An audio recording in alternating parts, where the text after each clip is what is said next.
to HVG's Coffee Afternoon. I'm delighted to have a great lineup of speakers today who will be talking about remobilization of volunteers, remote volunteering, and a continuation from last week's, not last week's, 2 weeks ago, on health and safety. If you have any questions around health and safety and risk assessments, please send them into the chat and we will pick them up ready for the final session today. As usual, we are recording and they will be available later on HVG's website, YouTube channel and social media platforms. Today, I'm co-hosting with Rhiannon, who will be supporting today's event, asking questions and monitoring the chat function. So without further ado, we'll start with our first speaker today, Becky Benson, who is volunteer manager at Birmingham Museums, and Becky will be talking about remote volunteering across Birmingham Museums. Welcome, Becky. Thank you for coming along today. Brilliant. Thanks so much, Will. Thanks for the intro. Yeah, I was asked if I just give a little bit of an intro to some of the projects that we've been doing during lockdown. So just for a little bit of context to start with, I'm the volunteer manager for Birmingham Museums Trust, and we're an educational charity that look after 9 museums and historic properties across the city of Birmingham. It's not all about the data, but just for a bit more context, in the financial year 2019 to 20, over 1,000 volunteers supported us, dedicating over 24,000 hours of their time. On the 16th of March, a little bit before lockdown, we suspended all of our on-site volunteering, and that impacted 300 regular volunteers who'd come in on a weekly or monthly basis. Quite a lot of our volunteering is project-based or one-day based, so that's how some of the numbers. But 300 volunteers immediately had their lives impacted by not coming in. In March, we started weekly emails on Mondays. April, we started virtual coffee mornings fortnightly for our volunteers. And in May, we started online volunteering. So it took us a little bit of time to get the kind of resources ready to engage our team to support us remotely. We started really with 4 key projects, working in the main with our collections team to see what areas our volunteers could support us in. And these were opened up to all of our current 300 volunteer strong team. The areas that we looked at were asbestos checklists, our accession registers, some artist research and a BioBlitz, which I'll come into shortly. I'm just going to talk you through each project and how we went about it. So our first project was asbestos, and we started that in May, wrapping it up in July, and 16 volunteers signed up to get involved. We paired these volunteers up because what we really felt like was, one, that would help us from a data point of view. We would have 2 pairs of eyes on the same information, but also we felt in the early stages of lockdown there was an awful lot of isolation, and we wanted to support that as much as we could. So the idea behind this team is that they were identifying asbestos in our collection remotely. And this is part of our asbestos management plan for our collections. So all objects have to be assessed for asbestos before they're accessed by our staff. And this is a remote desktop exercise anyway, just ticking yes and no questions.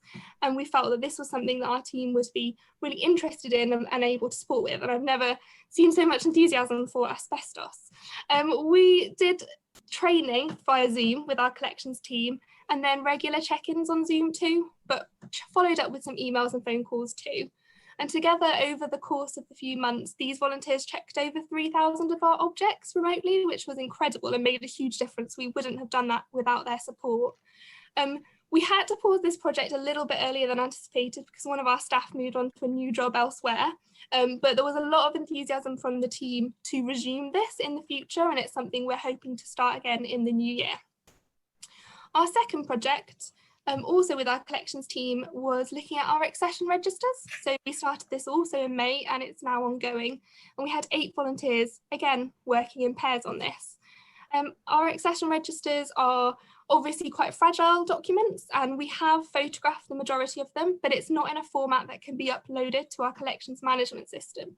So what our team are doing is transcribing the information in detail so that we can put it into a format that is then uploaded onto our collection system.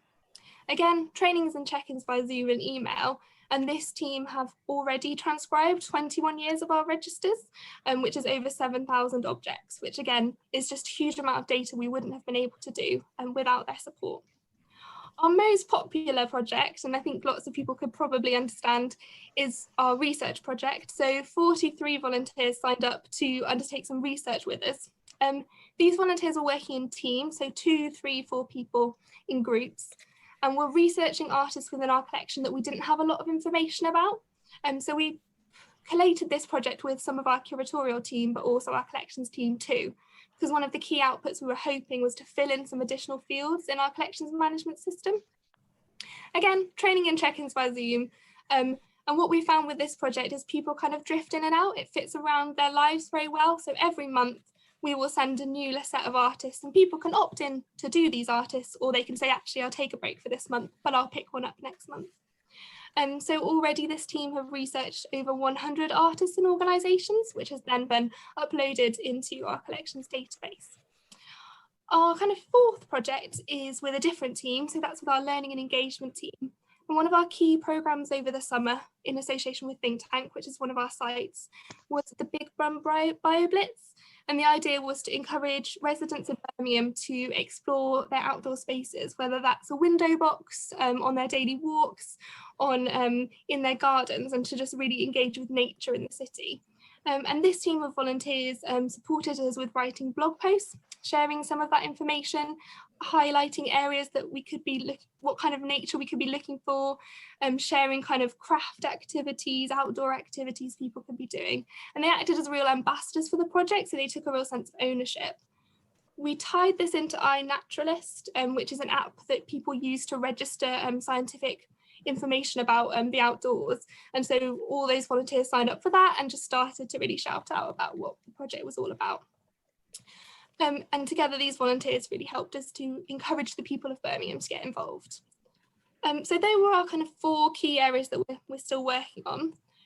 But we also did a bit of light touch remote volunteering too. So lots of our volunteers shared blog posts. We've had takeover days on our B&T volunteering Twitter account. And a really nice thing that came out was our newsletter that used to go out monthly to staff and volunteers. Volunteers started to really take an ownership over that. So sharing their favourite objects that they hadn't been able to see recently, sharing what they've been up to. So just a light touch thing involved. And the last thing I was going to mention as well was our summer volunteering programme. So normally every year, we started this in 2014, we run short 5-day volunteering placements across a number of our venues. And over the last 5 years, we've worked with 180 volunteers who are looking for something to do with their summer holidays, and that's that time. And obviously we couldn't quite do that as we had intended this year. So we took it online in a lot smaller scale. We did what we could with the resources we had, and we worked on 3 projects with 7 volunteers, a collections, a BioBlitz, and a social media project. And so from Monday to Friday, we had 2 or 3 new volunteers joining us. We started with a Zoom meeting, we introduced the projects and the staff involved, and we checked in the middle of the week. We checked in at the end of the week and really celebrated what they had achieved with us. These tied in quite nicely to some of the projects we'd already established with our current volunteers. So it was a nice way to introduce people to the world of our organisation.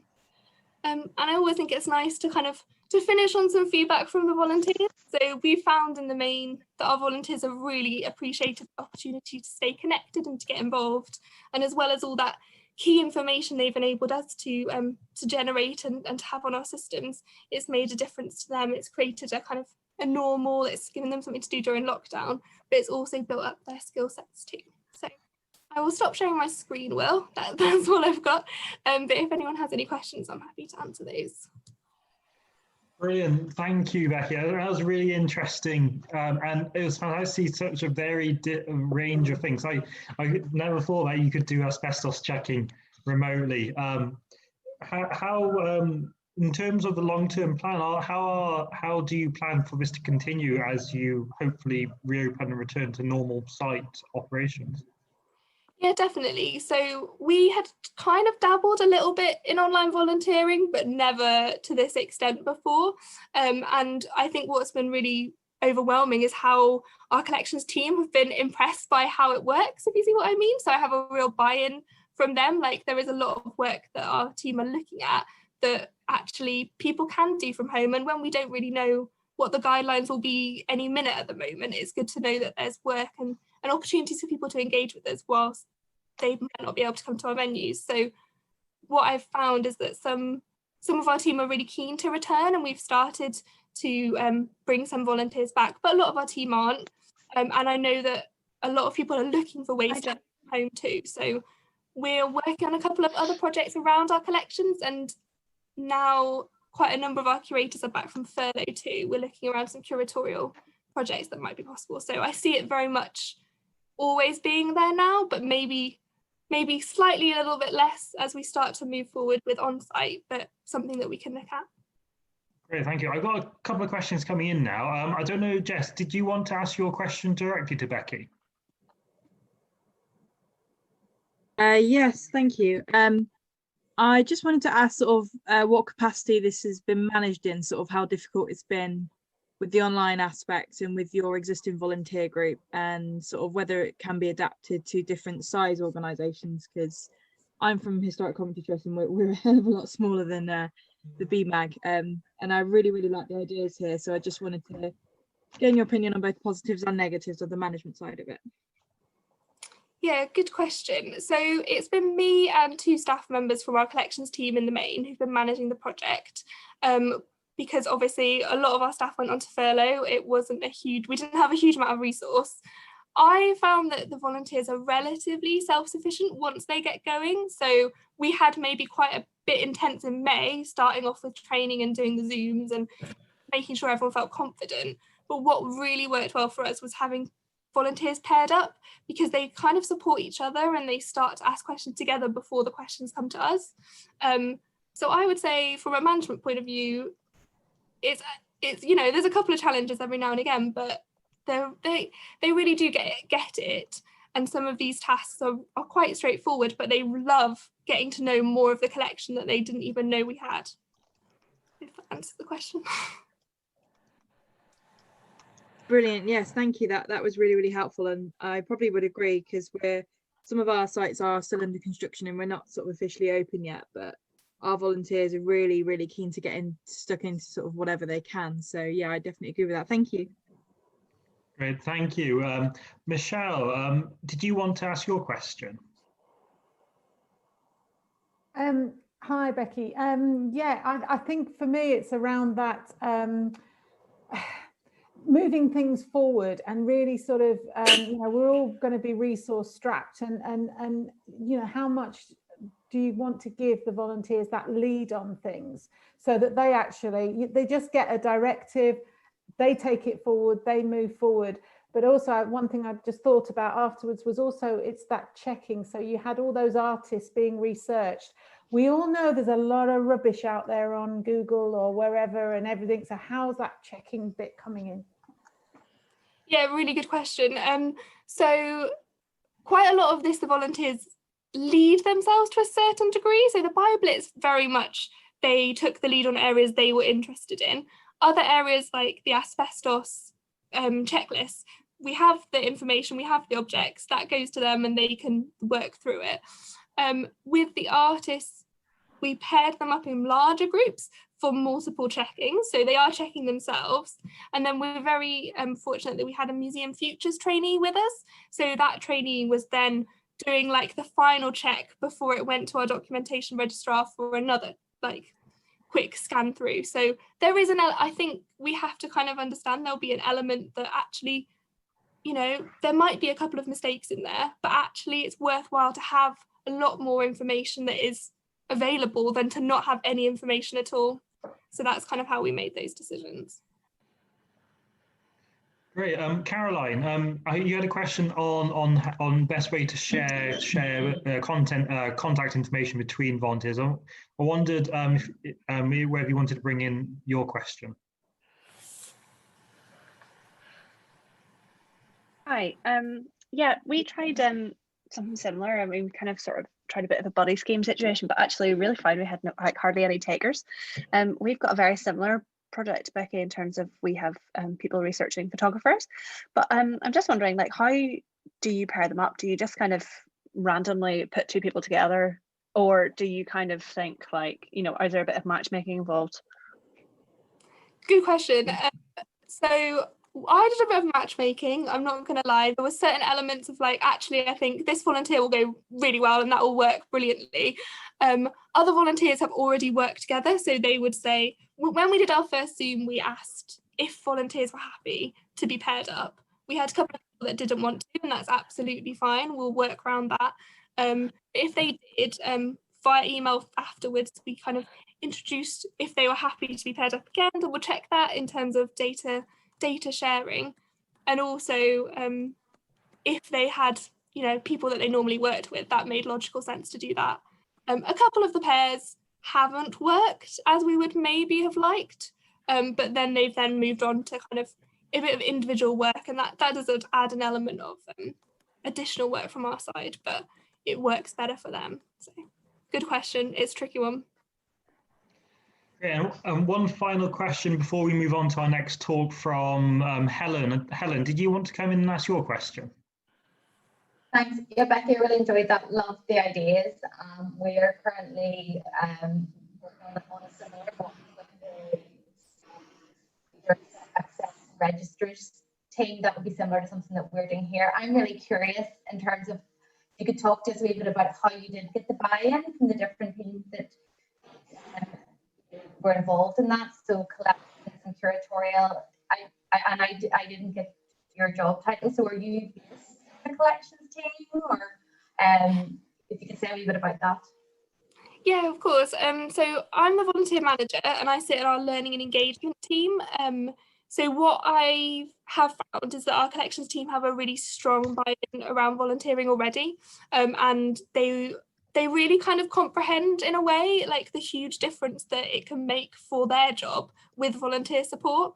So I didn't have to do a huge amount of kind of selling this to that particular team, which is why actually 3 of our projects are all around the collections, because that's a team that are really up for trying new things and working with our volunteers. And then the learning engagement project with the BioBlitz, I already sit in that team, so it seemed like a logical fit. Curators, we've been working on for a while around volunteering. So I think I definitely try and sell it in a, this information isn't going to happen without them. So surely it's a benefit to have that support and for the volunteers to get that out of the experience too. So yeah, good question, but our collections team are really pro it. And I think they report to our senior management team how many objects they've worked on, how many asbestos checklists they've completed as a team. So surely, volunteer supporting that to happen is only a positive for them. Okay. Great, thank you, Becky, and thank you for all the brilliant questions for Becky. It's been really insightful and getting an idea of how this remote volunteering program has worked. I hope to see many of others talk about volunteering in the future. And of course, if you are interested in sharing your experiences of introducing remote volunteering or any other volunteer program you've worked on over the last few months, please get in touch with us at heritagevolunteeringgroup@gmail.com.